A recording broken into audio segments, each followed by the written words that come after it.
نبی پاک صلی اللہ تعالی علیہ وسلم نے فرمایا، حضرت عبداللہ ابن مسعود رضی اللہ تعالیٰ عنہ حدیث کے راوی ہیں، حضور نے فرمایا جس کے دل میں رائی کے دانے کے برابر بھی تکبر ہوا وہ شخص جنت میں نہیں جائے گا۔ تو عرض کی یا رسول اللہ صلی اللہ علیہ وسلم، ایک آدمی اچھا لباس پہنتا ہے، اچھا بن کے رہنا چاہتا ہے، صاف ستھرا بن کے رہنا چاہتا ہے، تو کیا یہ بھی تکبر ہے؟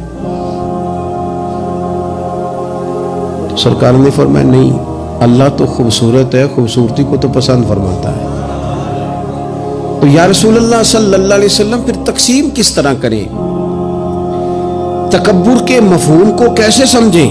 تو دو باتیں نبی پاک علیہ السلام نے ارشاد فرمائی، سارے عنوان کو ان دو باتوں میں سمجھا جا سکتا ہے۔ محبوب فرمانے لگے تکبر تو یہ ہے کہ بندہ حق قبول نہ کرے اور دوسرے بندوں کو اپنوں سے حقیر سمجھے۔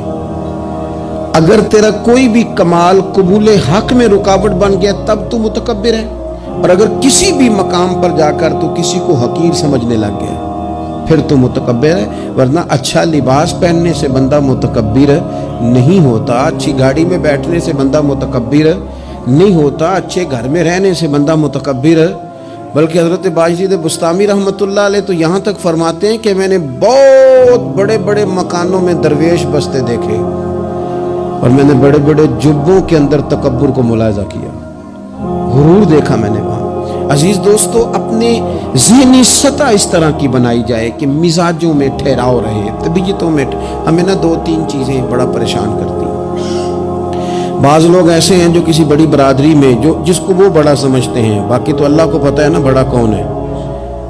کسی بڑے قبیلے میں جس کو دنیا میں بڑا گردانا جاتا ہے، اس میں اگر وہ پیدا ہو گئے نا تو ان کا یہ گمان بن گیا ہے کہ شاید میرا یہ حق تھا، تو چونکہ مجھے اللہ نے پیدا یہاں کیا ہے تو معاذ اللہ میرا حق بنتا ہے میں تکبر کروں۔ بار بار اپنے لفظوں میں، جملوں میں، اپنے رویوں میں اس بات کا وہ اظہار کرتے ہیں۔ کچھ لوگوں کو اللہ تعالیٰ دولت دیتا ہے، دولت اگر محنت سے ملتی تو سب سے زیادہ مزدور کے پاس ہوتی، کیونکہ وہ سب سے زیادہ محنت کرتا ہے۔ یہ تو خدا کے فضل سے ملتی ہے۔ اب جس کو مل جاتی ہے وہ سمجھتا ہے مجھے ملنی ہی چاہیے تھی، ملنی چاہیے تھی، اب وہ کسی تکبر کا شکار ہو جاتا ہے۔ حالانکہ مالک بڑا بے پرواہ ہے، صبح کے تخت نشین شام کے مجرم ٹھہرے، ہم نے پل بھر میں نصیبوں کو بدلتے دیکھا۔ ایک منٹ لگتا ہے انسان کمزور ہو جاتا ہے۔ تو لوگ دولت کے زور پر اپنے آپ کو تکبر کا شکار کر لیتے ہیں، اور بعض لوگوں کو اللہ تعالیٰ اپنے فضل سے علم عطا کرتا ہے، اور اس سے مراد صرف دینی علم ہی نہیں، اگر کسی کے پاس کوئی دنیاوی ڈگری ہے، دنیاوی، میں بڑے ادب سے عرض کروں گا، میں بڑے زمانے سے کچھ نہیں تو مجھے 20 سال ہو گئے ڈاکٹروں کا چکر لگاتے، والد صاحب بیمار تھے، والدہ بیمار تھی، خود جانا پڑا، کبھی بچوں کو لے کے جانا پڑا۔ میں نے لہجوں میں بعض جگہ پہ غرور دیکھا،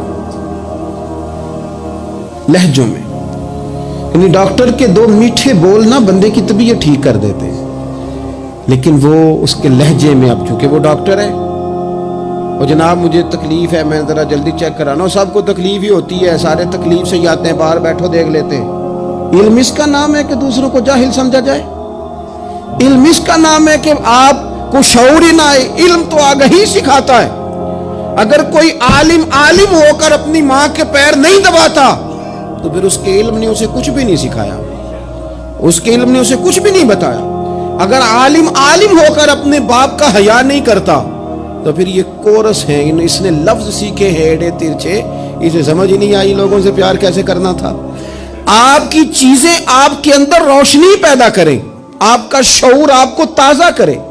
دیکھیں نا، جتنا پھل زیادہ لگ گیا ٹہنی اتنی جھک گئی۔ حضرت عبداللہ بن عمر رضی اللہ تعالیٰ عنہ اور حضرت عبداللہ بن عمر دونوں بیٹھے تھے، ایک صحابی ہیں عبداللہ بن عمر بن عاص رضی اللہ تعالیٰ، اور ایک سیدنا فاروق اعظم کے بیٹے ہیں جن کو عبداللہ بن عمر کہا جاتا ہے، دونوں بیٹھے تھے۔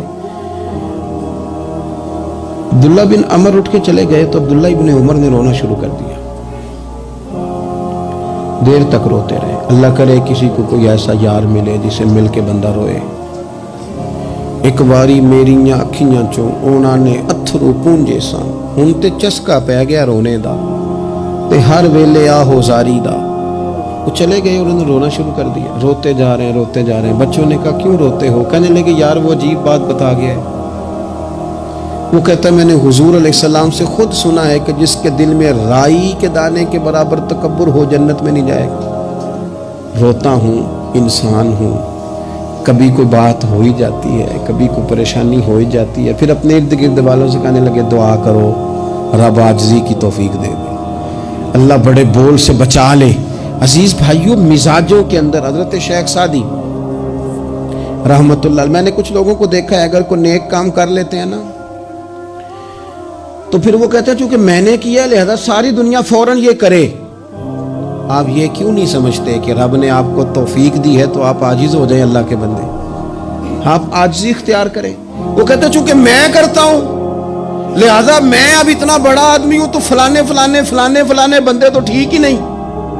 حضرت سعدی شیرازی کہتے ہیں کہ تہجد کا ٹائم تھا. پرانے زمانے میں نا لوگ مسافر اکثر رات مسجدوں میں آ کے گزارتے تھے، تو کہتے ہیں مسجد میں لوگ سوئے ہوئے تھے سارے، تہجد کا ٹائم تھا، میں تہجد کی نماز پڑھ رہا تھا، میرے والد بھی ساتھ تھے. تو میں نے اپنے ابا جی سے کہا یہ دیکھو کتنے بد نصیب ہیں، نفلوں کا ٹائم ہے اور یہ سوئے ہوئے ہیں، کتنے بد نصیب ہیں. میں تہجد پڑھ رہا ہوں، اللہ اللہ کر رہا ہوں، یہ سوئے ہوئے ہیں. تو فرماتے ہیں میرے والد کہنے لگے کاش تو بھی سویا ہی رہتا، لوگوں کے کپڑے تو نہ پھاڑتا، کاش تو بھی، تیرا سونا ہی بہتر تھا، اس تہجد سے تو سویا ہی رہتا تو بہتر تھا، کپڑے تو نہ پھاڑتا لوگوں کے. او خدا کے بندے اگر تو نے پڑھی ہے تو تیرا اور رب کا رشتہ ہے، اس کی بنیاد پر تو دوسروں کو حقیر جاننے لگ گیا ہے. اس کی بنیاد پر علم پڑھے دا مان نہ کریے ماتا کھی میں پڑھیا، او جبار کہار کہاوے مت روڑ دیویں دودھ کڑیا. تھوڑا سا اپنے طبیعت میں عاجزی پیدا کر. یہ تو دیکھیں نا کتنے بڑے بزرگ ہیں، حضرت فضیل بن عیاض، 60,000 لوگوں نے حج کیا، حضرت کے بھی وہ حجوں میں بہت 21واں 22واں حج تھا. کسی نے پوچھا حضور اس سال حج کے بارے میں آپ کا کیا خیال ہے؟ تو آپ فرمانے لگے جتنے بھی حاجی آئے سارے نیک تھے، حج ضرور قبول ہوگا، اور اگر کسی وجہ سے کوئی کمی رہ گئی تو وہ میری نحوست کی وجہ سے رہ جائے گی.